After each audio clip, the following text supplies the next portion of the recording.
غزہ میں cease fire کا دھوکہ دینے کے بعد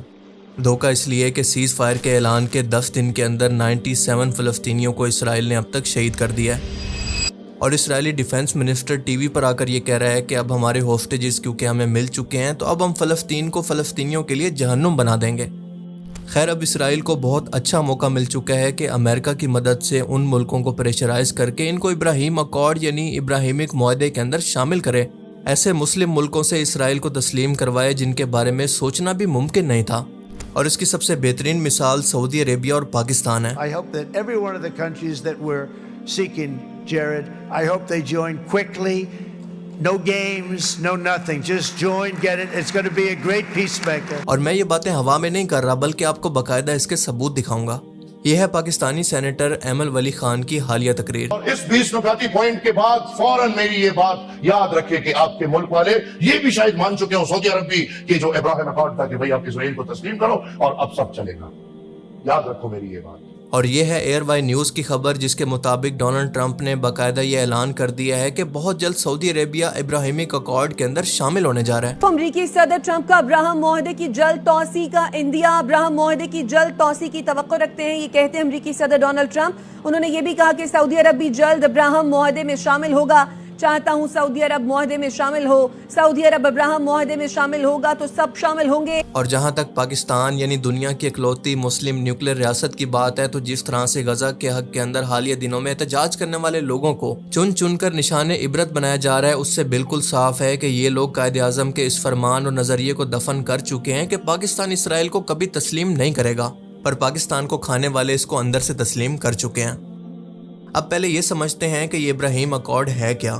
ابراہیم اکارڈ یا معاہدہ ابراہیمی مسلمان اور کرسچن ملکوں کے یہودی قوم سے سفارتی تعلقات قائم کرنے اور اسرائیل کو تسلیم کروانے کا ایک معاہدہ ہے، جس کے مطابق اگر کوئی مسلمان ملک یا کوئی کرسچن ملک اسرائیل کو تسلیم کر لیتا ہے تو اسرائیل اس کے لیے اپنی ٹورزم کو کھول دے گا، اس ملک کے اندر انویسٹمنٹ کرے گا، اپنی ٹیکنالوجی ان سے شیئر کرے گا اور اس خطے کے اندر ان کا سپورٹر اور ان کا پارٹنر بنے گا۔ اور اسی معاہدے کے تحت سپتمبر 2020 کے اندر یو اے ای نے اور دسمبر 2020 کے اندر موراکو، بحرین اور اس کے بعد سوڈان نے اسرائیل کو تسلیم کر کے اس سے سفارتی تعلقات قائم کیے، جبکہ آپ سبھی لوگ جانتے ہیں کہ مصر 1979 سے جبکہ اردن 1994 سے اسرائیل کے ساتھ امن معاہدے کے اندر ہے، یعنی یہ دونوں ملک اس کو تسلیم کرتے ہیں، جبکہ انڈونیشیا، ملائیشیا، ایران، قطر، ترکی، الجزائر، عراق، شام، یمن، لیبیا وغیرہ ایسے بڑے نام ہیں جو کہ باقی رہ گئے ہیں۔ اور اگر مستقبل کے اندر سعودی عربیہ بھی اس معاہدے کے اندر شامل ہو جاتا ہے تو یقین کریں کہ کئی اور عرب ملک بھی اس کو فالو کریں گے۔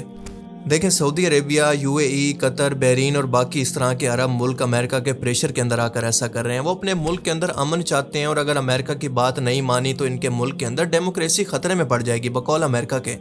اور دوسری بات کہ ان کا ڈیفنس اتنا سٹرونگ نہیں ہے کہ امریکہ اور اسرائیل کے خلاف کھڑے ہو کر پریکٹیکلی کچھ بھی کر سکیں۔ اور ویسے بھی فلسطین کا معاملہ امت مسلمہ کا معاملہ ہے، جن مسلم ملکوں کے پاس ڈیفنس ہے، پاور ہے، مثال کے طور پر ترکی، ایران، پاکستان، وہ کون سا کچھ کر پائے ہیں جو کہ یہ عرب ملک اب کر لیں گے۔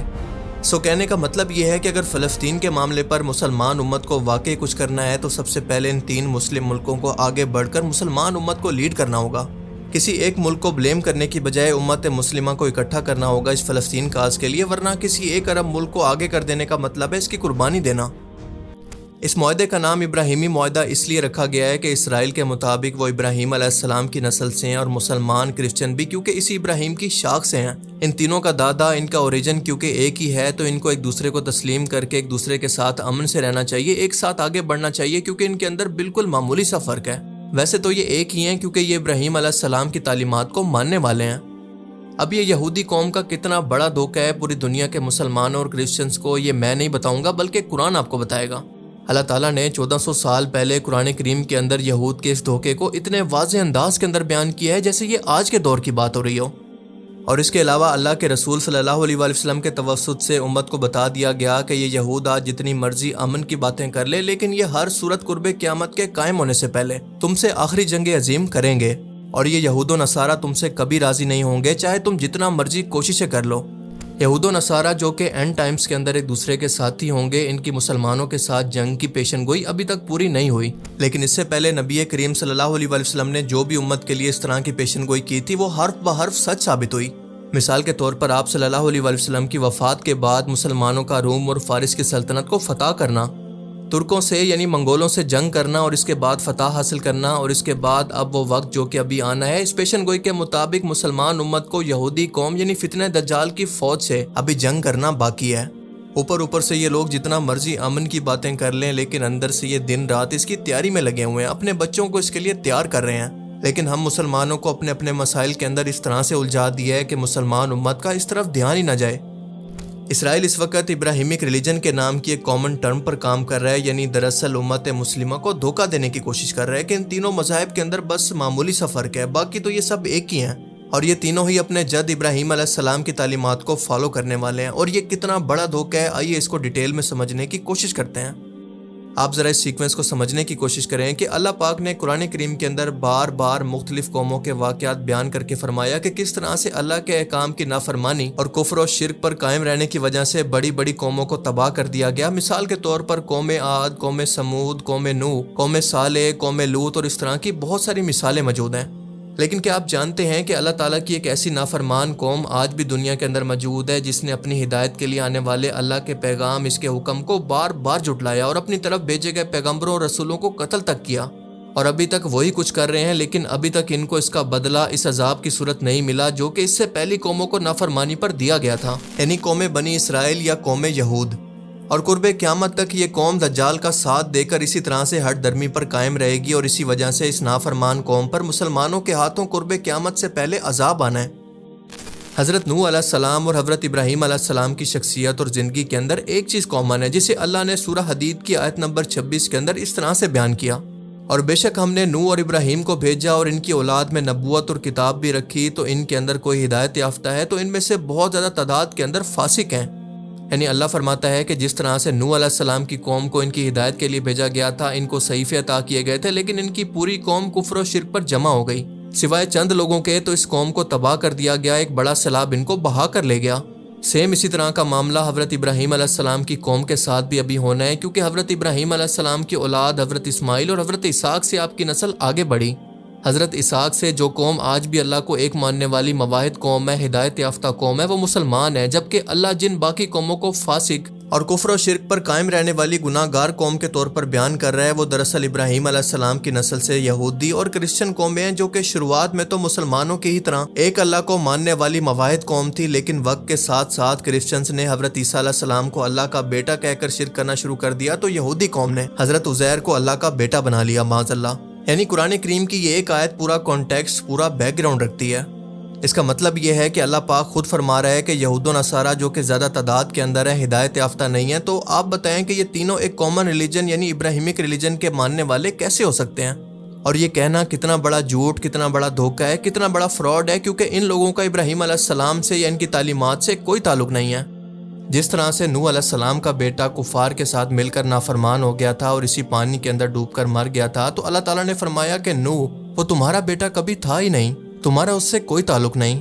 بالکل اسی طرح سے جس طرح سے یہ یہود قوم اللہ کے راستے سے، اپنے آبا و اجداد کے راستے سے ہٹ چکی ہے، تو ان کا بھی ابراہیم علیہ السلام سے کوئی تعلق نہیں اور نہ ہی ان کی تعلیمات سے۔ اور یہ بات میں نہیں کر رہا، بلکہ اللہ تعالیٰ نے قرآن کریم کے اندر واضح انداز کے اندر فرما دیا کہ ابراہیم علیہ السلام کا مذہب کیا تھا۔ سورہ آل عمران آیت 61 کے اندر اللہ فرماتا ہے کہ ابراہیم نہ یہودی تھے اور نہ عیسائی، بلکہ وہ ہر باطل سے جدا رہنے والے مسلمان تھے اور وہ مشرکوں میں سے نہ تھے۔ بے شک سب لوگوں سے بڑھ کر ابراہیم علیہ السلام کے قریب اور حقدار تو وہی لوگ ہیں جنہوں نے ان کے دین کی پیروی کی ہے، یعنی مسلمان، اور یہ وہی لوگ ہیں جو کہ نبی کریم صلی اللہ علیہ وسلم پر ایمان لانے والے ہیں، یعنی امت محمدی، وہی امت محمدی جو کہ توحید پر قائم رہنے والی ہے۔ کیونکہ ابراہیم علیہ السلام بھی مسلمان تھے، انہوں نے اپنی تمام خواہشات کو اللہ کے حوالے کر دیا تھا، جو کہ مسلمان کی ڈیفینیشن ہے۔ اور اس کے بعد اللہ پاک فرماتا ہے کہ اللہ تعالیٰ ایمان والوں کا مددگار ہے۔ اب اس سے اگلی آیات کے اندر اللہ پاک کیا فرماتا ہے، ذرا غور سے سنیے گا کہ کتابیوں کا یعنی اہل کتاب کا ایک گروہ دل سے چاہتا ہے کہ کسی طرح سے تمہیں گمراہ کر دیں، اور وہ صرف خود کو گمراہ کر رہے ہیں اور ان کو اس بات کا شعور نہیں ہے۔ یعنی وہ مکر سے چاہتے تو یہ ہیں کہ مسلمانوں کو گمراہ کریں، لیکن اصل میں وہ خود کو گمراہ کر رہے ہیں۔ اللہ تعالیٰ نے 1400 سال پہلے یہود کی یہ مکاری بیان کر دی تھی کہ آج بھی اسی دھوکے کے ذریعے کہ ہم ابراہیمی ہیں، ہم ایک ہیں، ایک دادا کی اولاد ہیں، اس لیے ہمیں ایک ہو جانا چاہیے۔ تمہیں بار بار بہکانے کی کوشش کریں گے، لیکن ان کے بہکاوے میں مت آنا۔ اور اللہ پاک نے ایک بار نہیں بلکہ بار بار یہ الفاظ قرآن کریم کے اندر دہرائے کہ امت مسلمہ کو یہ یاد رہے، کیونکہ سورہ البقرہ کی آیت 140 کے اندر اللہ فرماتا ہے کہ اے اہل کتاب یعنی یہودی اور کرسچن، کیا تم یہ کہتے ہو کہ ابراہیم اور اسحاق اور یعقوب یعنی ان کی اولاد یہودی اور نصرانی تھے؟ اے محمد تم فرماؤ کہ کیا تم لوگ زیادہ جانتے ہو یا پھر اللہ؟ اور اس سے بڑھ کر ظالم کون ہے جس کے پاس اللہ کی طرف سے کوئی گواہی ہو اور وہ اس کو چھپائے اور اللہ تمہارے اعمال سے بے خبر نہیں ہے۔ ان آیات کا مطلب یہ ہے کہ یہودی قوم بھی اس بات کو اچھی طرح سے جانتی تھی کہ ابراہیم علیہ السلام کی تعلیمات پر چلنے والے صرف مسلمان قوم ہے۔ وہ حق کو پہچانتے تھے اور محمد رسول اللہ صلی اللہ علیہ وآلہ وسلم کو بھی، پر پھر بھی ان لوگوں نے نہ صرف خود حق کو نہیں مانا بلکہ اپنی عوام سے بھی اس کو چھپایا۔ اور اس کے بعد کی اگلی آیات کے اندر اللہ پاک فرماتا ہے کہ ابراہیم علیہ السلام نے بھی اپنے بیٹوں کو اپنی وفات سے پہلے جمع کر کے وعدہ لیا تھا کہ میرے بعد بھی اللہ نے تمہارے لیے اسی دین کو پسند کیا ہے اور تم اسی دین پر مرنا یعنی مسلمان ہو کر مرنا، یعنی اللہ پاک خود اس بات کا گواہ ہے۔ اب اس سے اگلی آیات کے اندر اللہ پاک فرماتا ہے کہ ابراہیم علیہ السلام کے بیٹے حضرت یعقوب جن کی اولاد آج یہودی یا پھر بنی اسرائیل کہلاتی ہے، وہ بھی اپنی وفات سے قبل اپنی اولاد کو یعنی بنی اسرائیل کو وصیت کر کے فوت ہوئے تھے کہ میرے مرنے کے بعد تم بھی ابراہیم علیہ السلام کے خدا کی عبادت کرنا اور مسلمان ہو کر مرنا۔ تو سوال یہ ہے کہ ابراہیم علیہ السلام کا ماننے والا مشرک کیسے ہو سکتا ہے؟ ابراہیم علیہ السلام کی تعلیمات کو ماننے والا نہ یہودی ہوگا نہ نصرانی بلکہ مسلمان ہوگا، تو پھر سوال پیدا ہوتا ہے کہ ابراہیم اکارڈ یا پھر ابراہیمک مذہب، یہ تینوں ایک کیسے ہو سکتے ہیں؟ یعنی اللہ اور اس کے رسول کا پیغام بالکل واضح ہے کہ قیامت تک چاہے یہ لوگ جتنی نئی ٹرمز نکال کر، نئے معاہدے نکال کر آپ کو دھوکہ دینے کی کوشش کریں، یہ چند کمزور ایمان اور کم عقل لوگوں کو تو دھوکہ دے سکتے ہیں، ان مسلمانوں کو بھی دھوکہ دے سکتے ہیں جنہوں نے دنیا کا ہر جدید سے جدید علم حاصل کیا لیکن قرآن کو نہ پڑھا نہ اس کو سمجھا۔ لیکن ایک موحد، ایک اللہ کو ماننے والے، قرآن کو سمجھنے والے، اور سب سے بڑھ کر یہ لوگ اللہ کو دھوکہ نہیں دے سکتے۔ اور اسی لیے ان لوگوں کی منافقت، ان کی چال بازیاں اور ان کے دھوکے کو جو کہ یہ مستقبل کے اندر دینے والے ہیں، اللہ پاک نے قرآن کریم کے اندر پہلے سے بیان کر دی ہے۔ لیکن افسوس کہ اگر پھر بھی کوئی شخص اس سے ہدایت حاصل نہ کرے تو کیا یہ اس شخص کا قصور ہے یا پھر اللہ کی ذات کا؟ اللہ پاک سے دعا ہے کہ وہ ہمیں اس فتنے سے بچنے کی توفیق عطا فرمائے، ہمیں اس دھوکے اور فتنے کو سمجھنے کی، قرآن پاک کی تعلیمات کو سمجھنے کی اور اس پیغام کو دوسرے لوگوں تک بھی پہنچانے کی توفیق عطا فرمائے۔ آمین۔